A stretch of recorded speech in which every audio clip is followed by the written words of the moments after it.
হঠাৎ করে একটা বন্ধু ফোন করে বলছে রিয়েলমি কোম্পানির একটা এসি নিয়েছি, এসিটা ইনস্টলেশন করে দিতে হবে, যেটা 5 স্টার রেটিং আছে। তো আমিও বেশি দেরি না করে চলে আসলাম। এসে দেখছি হ্যাঁ 5 স্টার রেটিং এই মেশিনটা। দেখে নাও তোমরা, এই মেশিনটা রিয়েলমি কোম্পানির, যেটা ফ্লিপকার্ট ব্র্যান্ডের। এসিটা আমরা ওপেন করে নিয়েছি, ওপেন করে দেখে নিচ্ছি মেশিনটার কোনো প্রবলেম আছে কিনা। যদি কোনো ডিসপুট থাকে তো সেই ক্ষেত্রে বলে দেবো যে এটা রিপ্লেসের জন্য। তো এসে দেখছি না মেশিনটা ঠিকঠাক আছে। আর এদিকে আউটডোর কয়েলটা দেখে নাও, আউটডোর কয়েলটাও ব্লু ফিন্সে আছে, আর ইনডোরের ইভাবাটার কয়েলটাও সেটাও ব্লু ফিন্সে আছে। তো যাই হোক, ভালোই দেখতে এসিটা। তো চলো লাগানো যাক, লাগিয়ে তারপরে এটা কুলিং পারফরমেন্সটাও তোমাদেরকে বলবো। আমাকে বললো মেশিনটা এমন জায়গায় লাগাতে যাতে পুরো ঘরটা কভার হয়ে যায়। তো তার জন্য আমি জানালার উপরে এই সাইড এই মিডল পজিশনে বসিয়েছি, আর প্লেটটাও লাগিয়ে নিয়েছি, কারণ অনেকটা রাত্রি হয়ে গেছে, এর জন্য বেশি দেরি না করে প্লেটটা লাগিয়ে ফুটোটাও করে নিয়েছি। আর এটার আউটডোরটা ঠিক পেছন সাইডে সানসেটে বসবে।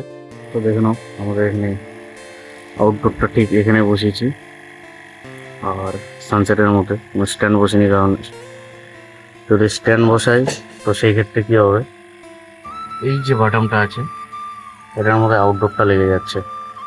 তার জন্য স্ট্যান্ডটা বসিনি, স্ট্যান্ডের বদলে আমরা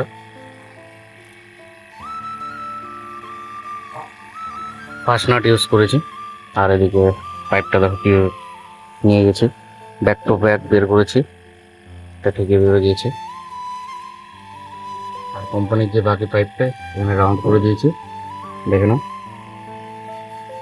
আর এদিকে মেশিনটা ভ্যাকুম বসে দিয়েছে, এই যে ভ্যাকুম চলছে। মিনিমাম 15 থেকে 20 মিনিট ভ্যাকুম করবো, তারপরে গ্যাসটা করবো, তারপরে মেশিনটা চালু করে দেখবো মেশিনটা হাওয়াটা কীরকম, ঠান্ডা হাওয়াটা কীরকম, তারপরে তোমাদেরকে বলছি। ইনডোর আউটডোর সেটিং করে ভ্যাকুম করে গ্যাস লিকেজ চেক করে মেশিনটা চালু করে দিয়েছি। আর মেশিনের যদি কুলিংয়ের দিক থেকে বলা যায় তাহলে কুলিং ক্যাপাসিটিটাও খারাপ না, ভালো আছে। চলো দেখা হচ্ছে আবার অন্য কোনো কমপ্লেন বা ভিডিও নিয়ে।